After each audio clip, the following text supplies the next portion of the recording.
Illinois is holding its primary elections today, and the main focus is the race to fill the seat of retiring Democratic Senator Dick Durbin.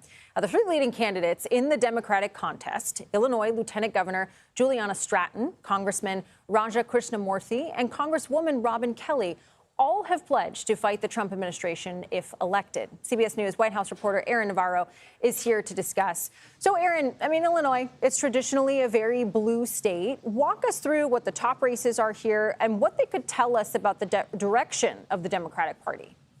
Kelly, that's right. A Republican hasn't won the Senate race in Illinois since Mark Kirk in 2010. So it's been a while. So tonight's primary will essentially decide the next senator from Illinois. And that really is the top race to watch tonight. You have three candidates that you listed. They are all really considered progressive. But one issue that they have shown some nuanced differences on is when it comes to the topic of abolishing ICE. This is a topic that resonates especially in Illinois after Operation Midway Blitz and after you saw a lot of protests outside the Broadview Detention Center. You have one candidate, Robin Kelly, that's to your right there on the screen, a congresswoman who has called for DHS and ICE to be dismantled and rebuilt from the ground up. You have another candidate, maybe considered the moderate there, right in the center, Raja Krishnamurthy, a congressman from the suburbs of Illinois, who has kind of followed more of what the Democrats in Congress right now are calling for DHS reforms, reforms in terms of adding and requiring body cameras, identification on ICE officers. And you have another candidate, the Lieutenant Governor, Juliana Stratton, who is backed by Governor J.B. Pritzker, who has called to flat out abolish ICE and kind of prioritize other resources. I talked to her yesterday about that stance. Take a listen to what she had to tell me. I don't believe that this agency can be reformed. So I want to see ICE be abolished. I've called to abolish ICE because I want to see us really kind of totally revamp what is happening.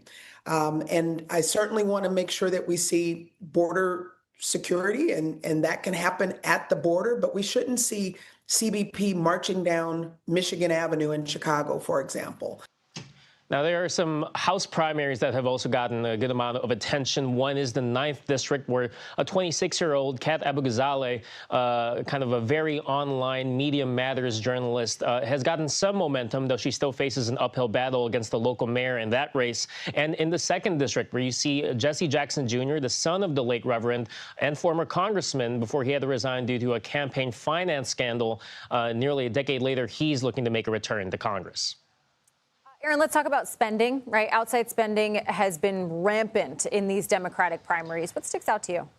Yeah, that Senate race is an interesting microcosm. You have over $10 million from pro-crypto PACs supporting Raja Krishnamurthy. These are crypto PACs backed by Coinbase executives, by Andreessen Horowitz, who has ties to donating to President Trump in 2024. So you're seeing Democrats make a lot of noise there, saying that Raja's backed by Republican money. And you're seeing the other candidate there, Juliana Stratton, get at least $5 million from J.B. Pritzker, who's funded the super PAC in support of her, though that super PAC has gotten much more since the public disclosures have come out suggesting that Pritzker has put more of his money to back her.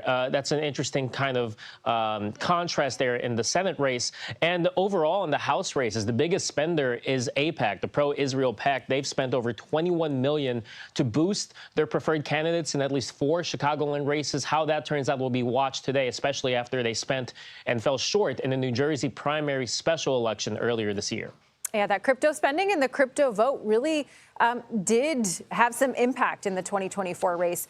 Finally, I want to ask you, Governor Pritzker, as you mentioned, has endorsed his Lieutenant Governor, Juliana Stratton. If she doesn't win, what would that mean for his 2028 prospects, do you think?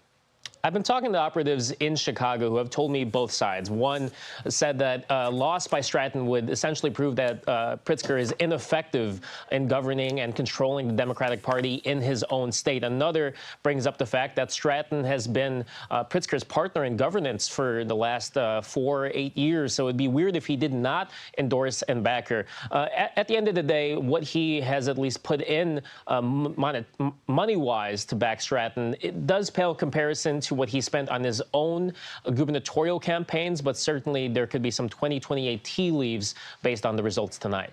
All right, Aaron, breaking it down for us. Thank you. Take care.